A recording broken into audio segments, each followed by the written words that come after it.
Susah buang air besar? Harus ngeden tiap kali BAB? Atau cuma bisa BAB 2-3 kali seminggu? Jangan anggap sepele, itu bisa jadi tanda konstipasi atau sembelit. Video ini untuk kamu yang sehari-hari berjuang melawan konstipasi dan yang ingin tahu bagaimana cara mengatasinya dengan alami. Konstipasi itu bukan sekedar belum BAB sehari. Secara medis, kalau buang air besar kurang dari 4 kali seminggu, itu sudah disebut konstipasi. Meskipun demikian, menurut saya seharusnya kita BAB setiap hari. Jadi, gejala konstipasi itu kalau kamu BAB harus ngeden karena tinjanya keras, kering, bentuknya kecil-kecil seperti kelereng, atau terasa sakit saat keluar, maka itu bisa dikategorikan konstipasi.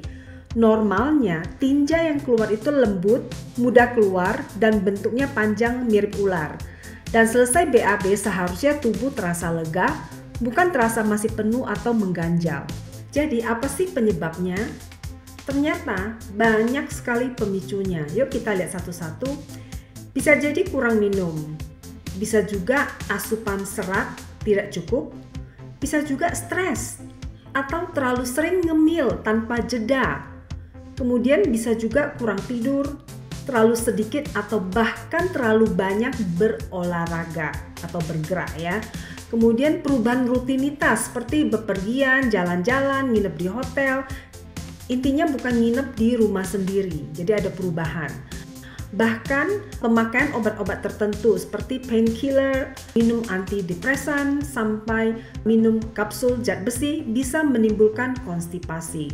Kalau dibiarkan terus, konstipasi bisa menimbulkan masalah lain, misalnya wasir, fisura anus, kembung parah, sampai kerusakan otot dasar panggul. Bahkan ada risiko divertikulitis atau usus besar penuh kotoran yang mengeras. Jadi lebih cepat ditangani lebih baik. Sayangnya untuk konstipasi berat, makan buah dan sayur saja seringkali nggak cukup. Coba gabungkan kebiasaan-kebiasaan yang bisa membantu ini.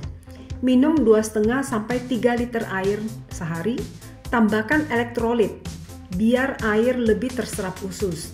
Bisa pakai air kelapa muda atau campuran air dengan garam krosok dan sedikit lemon. Jangan makan kebanyakan buah dan sayur mentah. Pilih sayuran yang sudah dikukus atau direbus supaya usus lebih mudah mencernanya. Batasi alkohol. Minum teh jahe di antara waktu makan karena jahe membantu otot usus berkontraksi dan mendorong sisa makanan.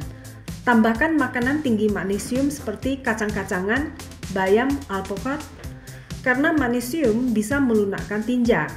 Kemudian, atur pola makan, beri jeda 3-4 jam antar makan supaya sistem pembersih alami usus atau migrating motor complex bisa bekerja.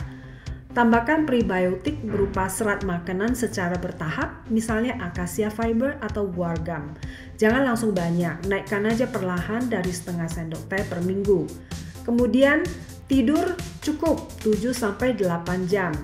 Rutin olahraga ringan dan lakukan aktivitas yang menurunkan stres, misalnya jalan santai, pernafasan dalam, ataupun yoga. Kemudian jangan menahan BAB. Dan saat BAB, usahakan posisi duduk dengan lutut yang lebih tinggi dari pinggul. Ini membantu feses atau tinja keluar lebih lancar. Semua ini kalau dipraktekkan konsisten bisa membantu melancarkan pencernaan jauh lebih baik dibandingkan hanya mengkonsumsi serat saja. Jadi, jangan tunggu sampai sembelit makin parah baru cari pertolongan. Perhatikan tanda-tandanya, perbaiki pola makan dan terapkan tips tadi. Kalau sahabat CS merasa video ini bermanfaat, bantu sebarkan dengan like, komen, dan subscribe supaya makin banyak orang bisa sembuh dari konstipasi secara alami.